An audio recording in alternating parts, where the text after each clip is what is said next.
Hi, today I'm front of XIAOMI 12T Pro and I'll show you how to turn on or turn off silent mode on this device.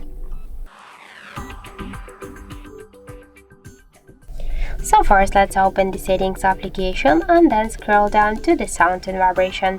Here scroll a little bit more down to the silent mode section, and to activate silent mode we should use here only the switcher. Now we can see that the silent mode is activated, so this means that all our ringtones and notifications they will be muted. If you want to turn it on, we should turn it off, you should click here once again on the switcher, and if you want a silent media in silent mode you should also use the switcher here.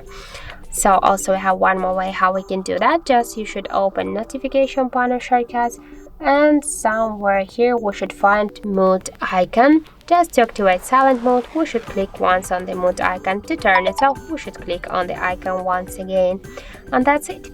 So thank you for watching, and if you find this video helpful, don't forget to leave a like, comment and to subscribe our channel.